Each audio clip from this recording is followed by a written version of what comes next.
Corona patient ছেলে মায়ের এরকম মনে করে ধরে নাই, আমরা তো এইভাবে যেভাবে সেইভাবে খুলে করে আমরা গাড়িতে তুলে হাসপাতালে পৌঁছেছি, কিন্তু আমরা বেশি ভাড়া নেই নাই কোনো সময়। এখন ভাড়া দিলে 1000, ওইখানে আমরা 1500 টাকা, কারণ আমার পিপি কিনতে 500-600 টাকা লাগছে। আমরা আগে তো একটু ভয় পাইতাম, আমরা ভয় না পাই আমরা করোনা পেশেন্ট আমরা জায়গায় জায়গায় পৌঁছে দিই। আমরা করোনা সার্ভিস দিচ্ছি, আমরা সরকার থেকে এই পর্যন্ত কোনো কিছু পাই না। আমার নাম মোহাম্মদ জাকির হোসেন মাতুব্বর, ড্রাইভিং হলো 2002, বাড়ি মাদারীপুর।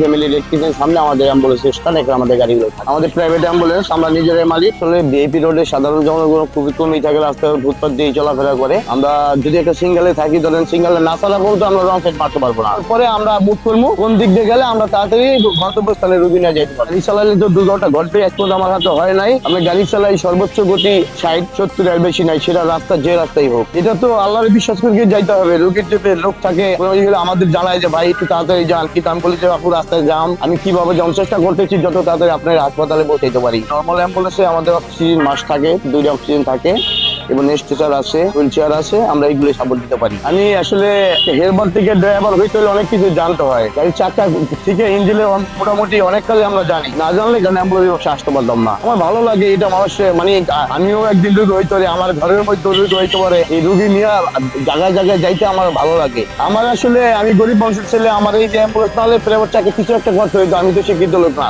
আমার অ্যাম্বুলেন্স তাহলে হয়তো খেটকে আমার কাজ করা লাগতো, বা রিক্সা চালানো লাগতো, বা সিএনজি চালানো লাগতো, এর বেশি তো আমার আসলে অভিজ্ঞতা নাই। আমরা যখন গাড়িতে রঙে যাই, আমাদের সবচেয়ে মেন ইম্পর্টেন্ট হলো আমাদের দুই পাশে লুকিং গ্লাস।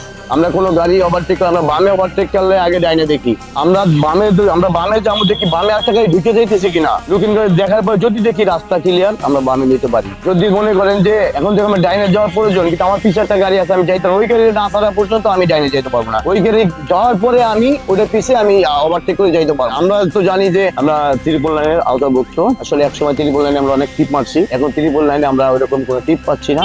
সারাদিন দূর দূরান্তে অনেক হাসপাতালে আমরা যাই, যে অনেকে একটা ভালো সুসম্পর্ক করি, ওরা বলে যদি দু একটা টিপ হয় ভালো লাগে। ত্রিপল লাইনের ফল করোনার পর থেকে আমরা ওইরকম পাচ্ছি না, হয়তো মাসে 2-3টা। আমাদের লোকেশন মগবাজার, হলি ফ্যামিলি রেড কিচেন হাসপাতালের সামনে, ইস্কাটন গার্ডেন।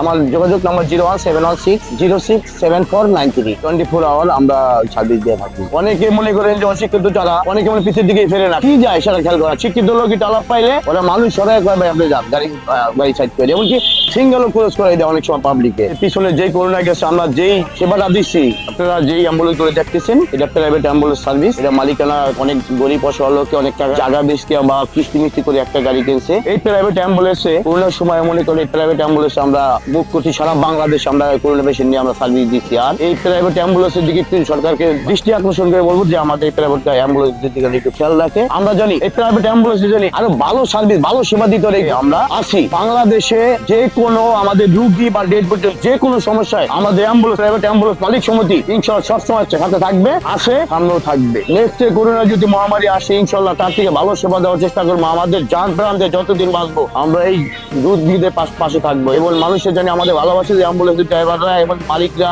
এরা কত অসহায়। আমার উপর বাচ্চা কাচ্চা আছে, আমার কিছু হয়ে গেলে আমার ফ্যামিলি না গায়ে থাকবে, জায়গায় জায়গায় মানুষের হাত মারবে, কিন্তু কেউ 2 টাকা দিয়ে সাহায্য করে না। কিন্তু এই রিস্ক নিয়ে আমরা যদি এই অ্যাম্বুলেন্স সার্ভিস দিয়ে থাকি, এই করোনা মহামারী জায়গায় জায়গায় বড় আগুন ধরে, জায়গায় জায়গায় ঝামেলা বাজে, আমরা এগুলো পার করি। কিন্তু আমাদের সরকার যেন আমাদের একটু ভালোভাবে দেখে, আমরা যেন আরো ভালো উন্নত সেবা দিতে পারি, সেই ব্যবস্থাটা আমাদের জানি হয়। আমাদের একটা অ্যাম্বুলেন্সে একজন হেলপার থাকে, একটা ড্রাইভার থাকে। দেখেন এদের খাওয়া থাকা সবকিছু গাড়ির মধ্যে, কারণ সপ্তাহে 3 দিন 4 দিন 5 দিন 6 দিন 7 দিন মতো গাড়ি চালানো লাগে। দেখেন আমরা এখান থেকে একটা ভাড়া যদি ধরেন সরদি হাসপাতাল যাই, আমাদের ভাড়া 1000 টাকা দেয়। 1000 টাকা দিলে তো ভাই আমাদের 200-300 টাকা গ্যাসে আসে না। আমাদের হেলপার ড্রাইভারের খোরাক 300 টাকা থাকলে আমরা কি পাই?